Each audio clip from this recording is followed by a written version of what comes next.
My friend's husband took my custom-built table and sold it without my permission. When I found out, he said, "It's just a table." Furious, I sued him in small claims court, and the judge's verdict left him broke and ashamed. I came home from a work trip to find something huge missing from my house. Not something small, not something easy to overlook, my entire dining table was gone. Not just any table. This was a custom-built, solid walnut dining table that I had spent months designing and working on with a carpenter. It was my dream table, handcrafted from wood I had personally selected. It was expensive, heavy, and perfect. It wasn't just furniture, it was something I was incredibly proud of. And it was gone. At first, I thought maybe something crazy had happened. A break-in. But nothing else was missing. Maybe a mix-up with my landlord. Nope, I own my home. Then I had a sinking feeling. Only two people had keys to my place, my best friend Lisa, and her husband Mike. I called Lisa immediately. She answered half asleep. "Me, Lisa, where's my table?" "Lisa, what?" "Me, my dining table. It's missing." Silence. Then a long sigh. And that's when I heard Mike's voice in the background. Then Mike took the phone. "Mike, oh, that old thing. I sold it." I felt my stomach drop. "He what?" "Me, you what?" "Mike, yeah, I sold it to a guy I know. Made a good deal too." I could feel my hands shaking. He was talking like this was nothing. Like he had sold an old chair I left on the curb. "Me, that was a custom table. You had no right to touch it." Mike laughed. "Mike, relax, it's just a table. You were probably gonna replace it eventually. Now you can get a new one." I couldn't even form words for a second. I was so angry I thought I might actually scream. "Me, you stole my table and sold it without asking me.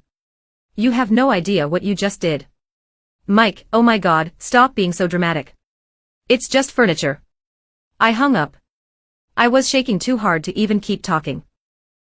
I sat down on my couch, staring at the empty space where my table used to be. I couldn't believe it. Mike had stolen my one-of-a-kind, custom-built table and sold it like it was some second-hand junk. And now he was acting like I was the crazy one for being upset. He had no idea who he was messing with. After taking a few deep breaths, I knew I had two options. Either I let this go, or I fight back. And I am not someone who lets things go. I called Lisa back, and this time, she was fully awake. "Lisa, I didn't know, I swear.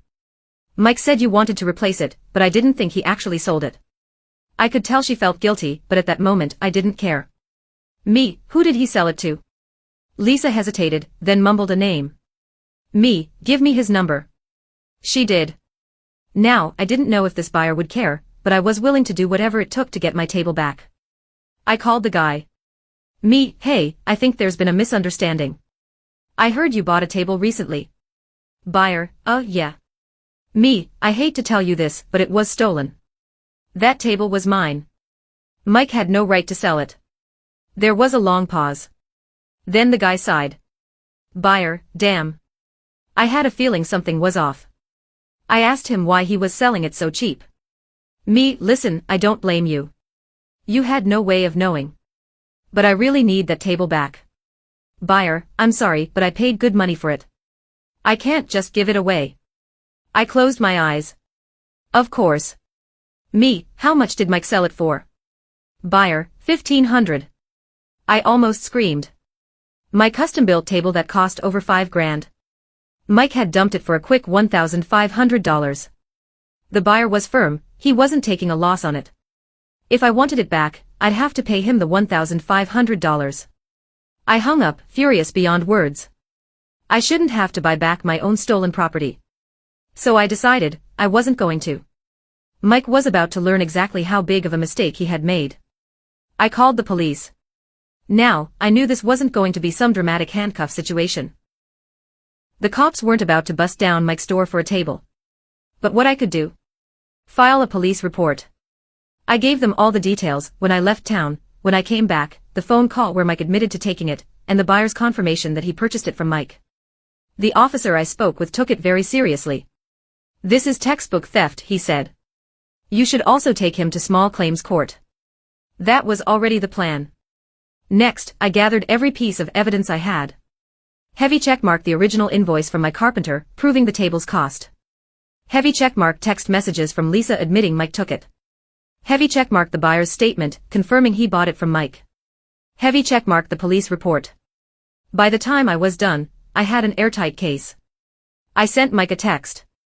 I filed a police report. I'm taking you to court. You have two options, pay me back for the full cost of the table, or see what the judge has to say.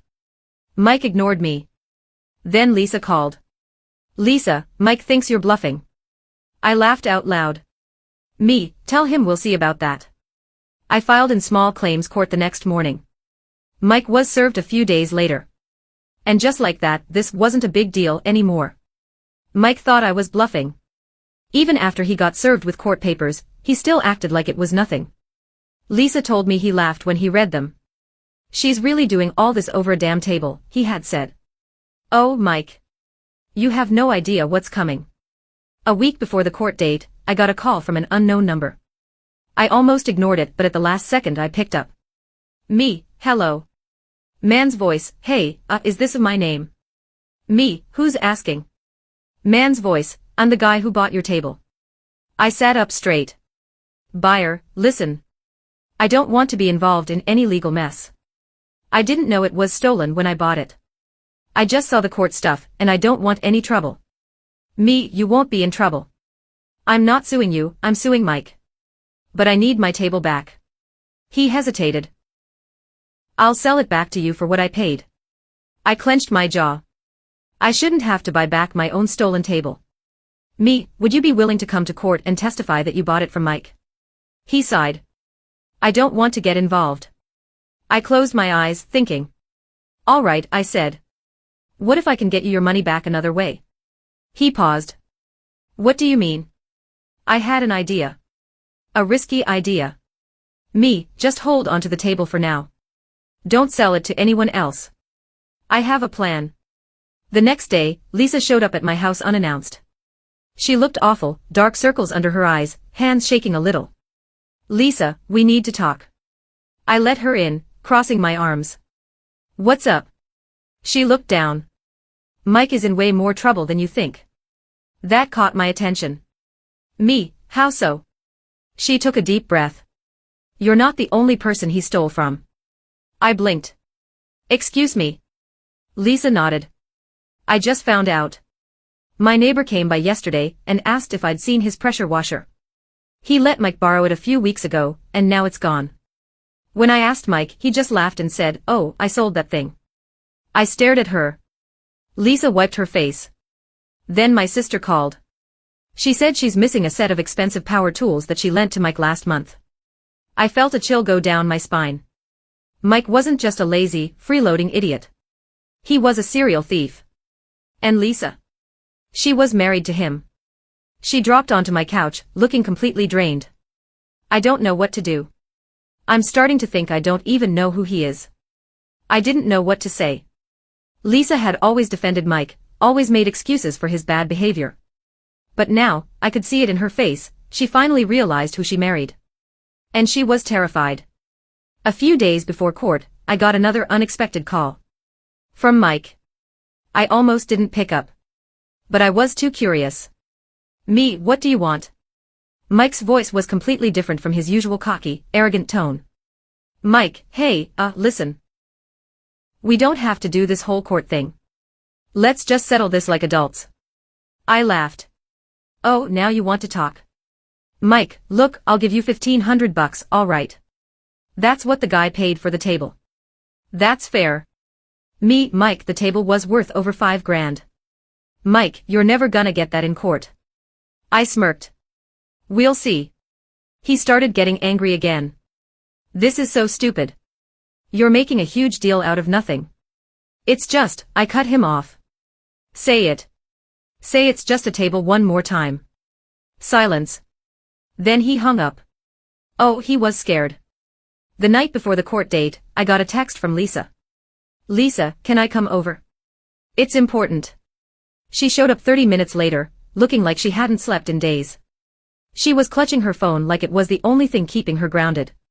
Lisa, I just found out something that might change everything. I leaned forward. What? She took a deep breath. Mike is in debt. A lot of debt. My eyes widened. Lisa continued. I went through our bank statements. He's been secretly taking out payday loans, using my name on some of them. He's thousands of dollars in debt, and I think that's why he's been selling stuff. I sat back, stunned. He wasn't just an idiot. He was drowning. Lisa bit her lip. I think I'm leaving him. I didn't know what to say. I had never heard her say anything like that before. She shook her head. I can't keep doing this. He's ruining my life. I could see the pain in her eyes, but also relief. Like she had finally let herself accept the truth. And I knew in that moment, Mike was about to lose way more than just a court case. Tomorrow, he was going to lose everything. Lisa sat on my couch, her hands gripping her phone like it was the only thing keeping her together. Lisa, I think I'm leaving him. I had never, ever heard her say anything like that before. Lisa had always been the type to stand by Mike, no matter how many stupid things he did. But now. She looked done. I let her words sink in. Me, are you sure? She nodded slowly. I can't keep covering for him. He's been lying to me for years. And then she told me something that knocked the wind out of me. Lisa, Mike didn't just take out payday loans. He took out a credit card in my name. He maxed it out. I stared at her. Wait, what? How much? She swallowed hard. $12,000. $12,000. Lisa's voice cracked. I didn't even know until today. I only found out because I started going through our finances after you sued him. I called the credit card company, and they told me the account was opened 2 years ago. 2 years, and I had no idea. I was speechless. Mike wasn't just an idiot. He wasn't just a thief. He was a fraud. Lisa put her head in her hands. I don't know what to do.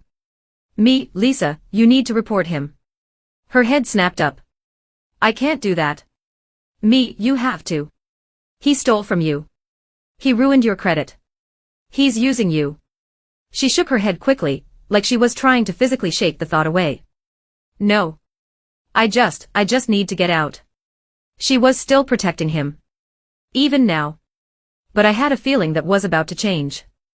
The next morning, I showed up to the courthouse prepared. I had my receipts.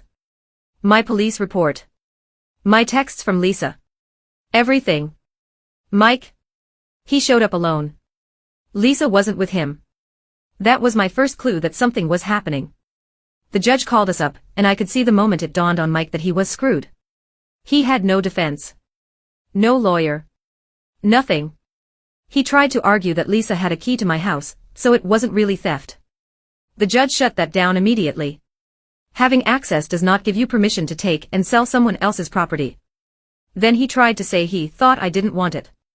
The judge raised an eyebrow. Sir, the plaintiff has presented multiple messages proving otherwise. You admitted to selling it without asking. That is theft. And then, just as the judge was about to wrap things up, Lisa walked in. And she wasn't alone. Lisa sat in the back, eyes red but focused. And sitting next to her was a woman I didn't recognize. Mike turned and saw her, and his face went white. The woman? She was a detective. I didn't know it at the time, but Lisa had finally snapped. That morning, she had gone straight to the police station and reported everything. The credit card fraud. The stolen money. Everything.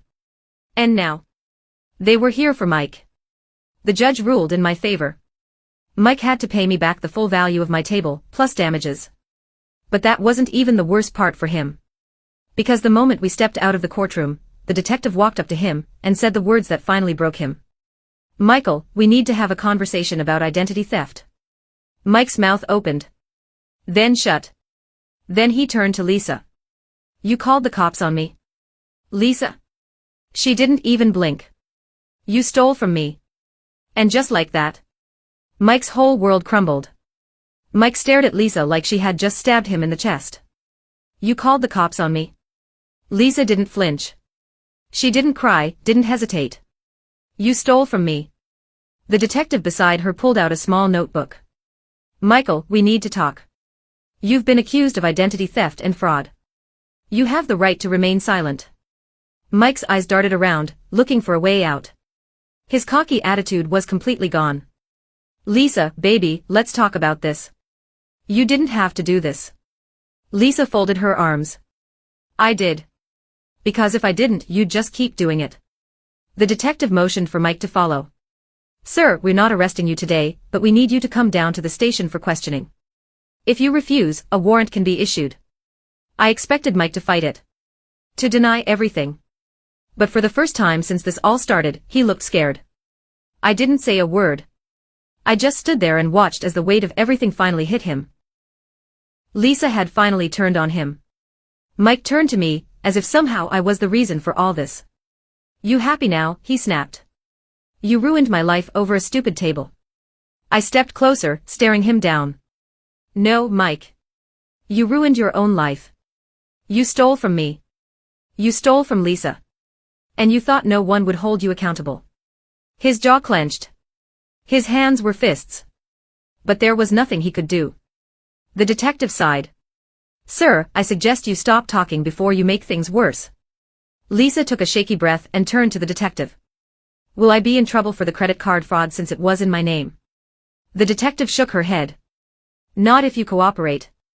We'll need your full statement and proof that you didn't authorize the charges. Lisa exhaled. I could see the relief and the heartbreak on her face. She was done protecting him. As the detective led him toward the station, Mike turned back one last time. You'll regret this, Lisa. She didn't even look at him. No, I won't. And with that, Mike was gone. Lisa stayed at my place that night. She cried, not because she missed Mike, but because she realized she had wasted years of her life on a man who had never really cared about her. She told me everything. How Mike had gaslit her for years. How he convinced her that she was being crazy whenever she questioned their money problems. How he always had an excuse for everything. I don't even know who I am without him, she whispered. I grabbed her hand. You're someone who just saved herself. A week later, Lisa filed for divorce. Mike wasn't arrested that day, but the investigation didn't go away. Turns out, Lisa wasn't the only person he had scammed. The credit card fraud, the stolen property, the loans in her name, it all came crashing down on him. A few months later, he was charged with multiple counts of fraud and theft. Lisa got out before he could drag her down with him. As for my table, the buyer, seeing how things played out, gave it back for free. I don't want anything to do with this mess, he told me. So in the end, I got my table back. Mike lost everything. Lisa got her freedom. And the next time someone tries to tell me it's just a table, I'll smile and say, no, it was justice.